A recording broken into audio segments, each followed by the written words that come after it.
सिन्हा की सीट पर नजर थी कि शत्रुघ्न सिन्हा के बेटे क्या हासिल कर पाते हैं, वो भी पीछे चल रहे हैं।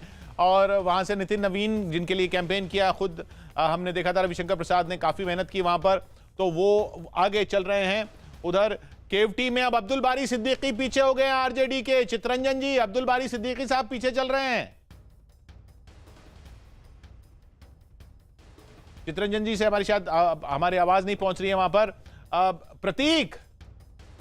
प्रतीक के साथ भी हम लोग देख रहे हैं पटना में। प्रतीक, आवाज मिल रही है जी। अब्दुल बारी सिद्दीकी पीछे चल रहे हैं 87-80। मिल रही है भाई। बाबा क्या आइए बाबा, जी जी जी। और यहाँ पे इस वक्त जो बिल्कुल एकदम जो मैच चल रहा है, ये वो से कहता कि आज आईपीएल का मैच भी है फाइनल में और यहाँ भी, तो ऐसा ना हो कि अंतिम के अंदर। क्या लग रहा है इसमें? हमारी एनडीए की सरकार आ रही है। हाँ। और कोई नहीं है टक्कर में, क्यों पड़े हो चक्कर में, कितनों कर में बाप रे बाप, फिर भी खिल तो कमल में छाप। हाँ भाई, मैं बता दूं कि एनडीए के लोग अब ज्यादातर दिखने लगे हैं और यहाँ पे आगे शुरुआत में आरजेडी के लोग थे। लेकिन रिजवान साहब, क्या लग रहा है? देखिए, 2 नवंबर को शाहरुख खान का बर्थडे था। हाँ। और 3 नवंबर को उनकी टीम हार गई। हाँ। 5 नवंबर को विराट का बर्थडे था। हाँ। और दूसरे दिन उनकी टीम हार गई। कल तेजस्वी का बर्थडे है। हाँ। और आज उनकी टीम हारेगी। बिहार की 86-82 एलजेपी 2 अन्य 3। क्या लग रहा है भैया? हाँ, क्या लग रहा है इसमें? जेडीयू का सरकार उम्मीद है बन जाएगा। जेडीयू का? सर लग तो रहा है एनडीए की सरकार बन एनडीए की सरकार? एनडीए की सरकार बनेगी। एनडीए भारी मोहम्मद से एनडीए सरकार आ रही है। तो बहरहाल 87-82 जेडीयू प्लस 87 आरजेडी 82 एलजेपी 2 लोग लगातार इसी तरह। अब एनडीए के लोग, संबित जी एनडीए समर्थक अब पटना की सड़कों पर ज्यादा मुखर होकर निकलते हुए दिख रहे हैं। आप इसी उम्मीद में थे कि हमारा वोटर साइलेंट है, अब वोकल हो रहा है जैसे जैसे बढ़ती हुई देख रहा है सीटें। देखिए, मैं ये आंकड़े जो आपको इससे पहले बता रहा था कि मुखर वोटर कौन है और जो साइलेंट मतदाता है वो कौन है। याद रखिए, ये बिहार कोई साधारण भूमि नहीं है। ये चाणक्य के समय से ही मगध, पाटलिपुत्र, ये वो भूमि है जो पॉलिटिकली बहुत ही एक्टिव रहती है। और किस प्रकार का स्टेटमेंट कब देना है, यहाँ का एक साधारण व्यक्ति भी, मैं आपको आज बता दूं कि बिहार के एक रिक्शा वाला के साथ आप पॉलिटिकल चर्चा करिए। ये जो हम राजनीतिक विशेषज्ञ कहते हैं ना, वहां का एक रिक्शा वाला भी राजनीतिक विशेषज्ञ होता है। उसकी इतनी पकड़, इतनी समझ न केवल बिहार अपितु हिंदुस्तान की राजनीति पे होती है।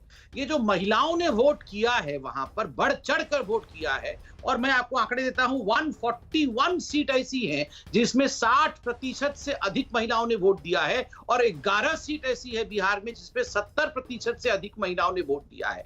ये कुछ तो कहता है, किंतु ये जुबान से नहीं कहता है। मतलब महिलाएं साइलेंटली उन्होंने जिसको वोट करना है कर दिया है। तो कहीं ना कहीं एग्जिट पोल अभी वहां डगमगाता हुआ दिख रहा है। दूसरी बात मैं कहना चाहूंगा अपने जो कार्यकर्ता हैं पार्टी ऑफिस में, कि हमें अति उत्साहित बिल्कुल नहीं होना है, हमें बहुत खुश नहीं होना है। वैसे भी भारतीय जनता पार्टी के जो कार्यकर्ता है वो बहुत संयमित कार्यकर्ता है बनिस्बत कल जिस प्रकार से आप याद करिए आरजेडी को ट्वीट करना पड़ा कि हमारे कार्यकर्ता किसी प्रकार से प्रोसेसन नहीं निकाले और दूसरों के ऊपर, विपक्षियों के ऊपर हमला ना करे, उन्हें अटैक ना करे। ये अपने आप में एक बहुत सटल मैसेज भेजता है कि देखिए, जहां बीजेपी को कोई संदेश नहीं देना पड़ता है, हमारे कार्यकर्ता गुणी हैं, हमारे कार्यकर्ता बिल्कुल श्रृंखला में रहने वाले हैं, वहीं आरजेडी को बार बार ट्वीट करना पड़ता है कि जंगल राज को वापस नहीं लाना है, बदमाशी नहीं करना है, हमें जंगल राज से बचना है। मुझे लगता है जिस प्रकार की संख्या आगे बढ़ रही है, ये अच्छे संदेश की एक अगुवाई अभी कर रही है। मगर अभी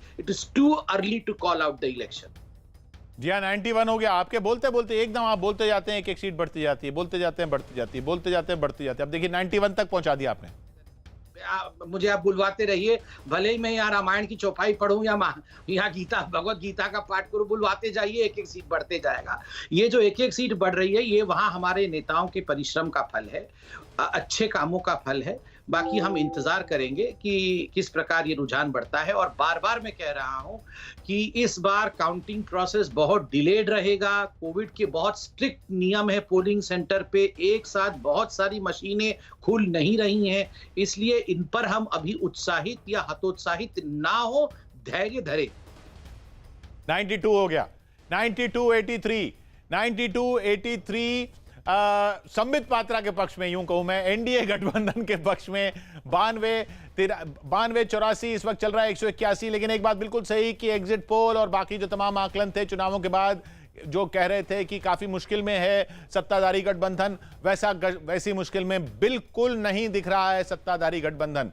मुश्किल में बिल्कुल नहीं दिख रहा है सत्ताधारी गठबंधन, अभी तो आगे ही चल रहा है। हाँ, इतना जरूर है, अगर जितना क्लोज फाइट ये चल रही है उसमें ये जरूर हो सकता है कि बहुमत के आंकड़े में पहुंचने में शायद कुछ मेहनत करनी पड़े, शायद कुछ जरूरत पड़ जाए। संबित जी, अगर कुछ जरूरत पड़ जाए तो एलजेपी की तो उतनी सीटें नहीं आ रही हैं जो जरूरत पूरी करें। देखिए, इस पर अभी टिप्पणी करना उचित नहीं होगा। किस करवट ये पूरा रिजल्ट बैठता है उसके लिए इंतजार करना पड़ेगा। और मुझे एक बात समझ में नहीं आता है, कल जिस प्रकार से कांग्रेस पार्टी, कल मैं न्यूज में देख रहा था, अखबारों में भी छपा था कि कांग्रेस पार्टी अपने विधायकों को कहां होटल में छिपाना है इसकी भी व्यवस्था अभी कर रही है। ये कहीं ना कहीं दिखाता है कि कांग्रेस पार्टी का अपने ही विधायकों के ऊपर एक आत्मनिर्भरता जो होनी चाहिए, एक विश्वास जो होना चाहिए, वो विश्वास नहीं है। ये इस प्रकार कांग्रेस पार्टी को अपने विधायकों के साथ व्यवहार नहीं करना चाहिए। जहां तक भारतीय जनता पार्टी और एनडीए का सवाल है, हमने अच्छे दमखम के साथ चुनाव लड़ा है। और मैं इतना कहना चाहूंगा, किशोर जी आप भी इस पे सहमत होंगे, 15 साल के बाद इस प्रकार का टक्कर होना, 15 साल सरकार रहना, ये कोई छोटी बात नहीं होती है।